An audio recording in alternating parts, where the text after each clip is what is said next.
Good afternoon. I'm Lieutenant Andrew Smith, Andrew, last name Smith, with the Atlanta Police Department's Special Victims Unit. We have asked that you join us today as we have identified a serial rapist who was operating in the Five Points and underground area of our city. This male is in custody without bond on 4 rapes spanning from August of 2022 to March of this year.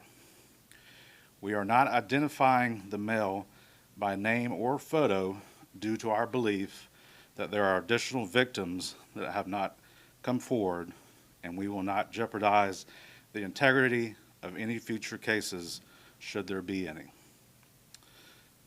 However, the male charged in these cases has a unique physical description in that he is an African American male in his mid-40s, standing 6 feet 8 inches tall and weighing 230 pounds.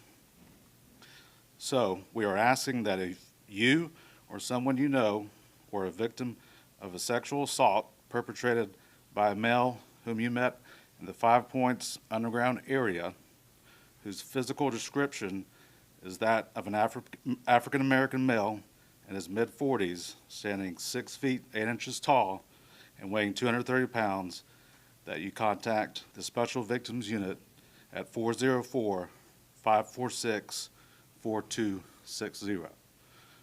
Any questions? How were you able to link the 4? Through DNA. And is that like a recent discovery? Is that why you're putting it out now? Correct. Any of the suspect indicate there could be other victims? No, he did not. Or were they known to him? So we're not going to get too deep into the details of the case, but there were interactions that they met in the Five Points area.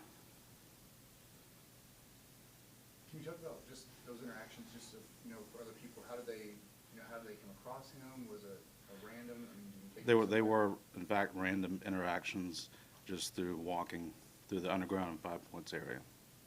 And before, how did you guys connect him? Like, did you guys just have these rapes? You started looking into them, and then the DNA put them together. How did you guys kind of build that case to figure out this might be the same guy?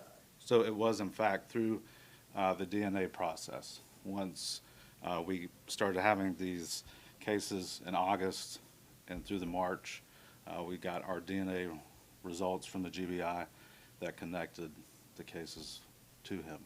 And so it was, I guess, the general area where they were happening is how you guys started saying, wait a minute, these might be similar. Correct. We saw the nexus back to the Five Points and underground area. Are these the victims? Is there any particular general description of them, or is he open to anybody? Is it women or? They all are women. They're marginalized, but we're not going to get too deep into the victimology. And time, was this at night? Were these meetings? They cover the whole spectrum. There wasn't a specific time or day or week. Can you explain again and maybe a little bit more about why you're not releasing his photo or his name? In order to prosecute the case, we don't want to share the photo, just so we could build a case should anyone else come forward. And also, I guess, because part of the other reason is his physical description is so unique that Correct. Probably would help Right. knowing if you were a similar victim. Correct. He's 6'8", so that is a very large male. So we feel like that is enough. And the specificness of the Five Points area. What would you want to tell people, like maybe a victim that's been scared to come forward? I mean, maybe they didn't know this guy's been locked up. Is that kind of what you guys want people to know now? Is not to be afraid, because you obviously believe there might be more victims. What would you want to tell, a possible victim or someone that knows somebody that might have been sexually assaulted, told at the time? What would you want to tell those people now, as far as coming forward, how to come forward? Correct. He is in custody without bond, and we are here to start that journey with you, should you choose to do so. So we would appreciate you reaching out to us so we can start that process. Have you been able to, or any of the other jurisdictions here in the metro or Georgia, has anybody connected him to any of the other jurisdictions in the state? So the CODIS is a national database, but so far just Atlanta. Did he live in that area? He lived in the city, yes. In that area? we're not going to go into the specifics, but he did live in the city. One more, is there any chance for I know the DA's office a couple months ago got granted a lot of money to help fund the processing of the rape kits. Was any of that money beneficial to processing these three to be able to? No, so that's actually pre-99 cases. Do you have any information about how he was arrested, how you found him? Our fugitive unit arrested him. Thank you. Now, listen, just I've heard, was there an assault that happened and you guys got him, or was it, hey, the DNA came back to him and you guys went after him? Well, That's what I was hearing, like, was it just like something happened like within a week you found him, or was it through the investigation, you tied him to those and then had the fugitive team go after him?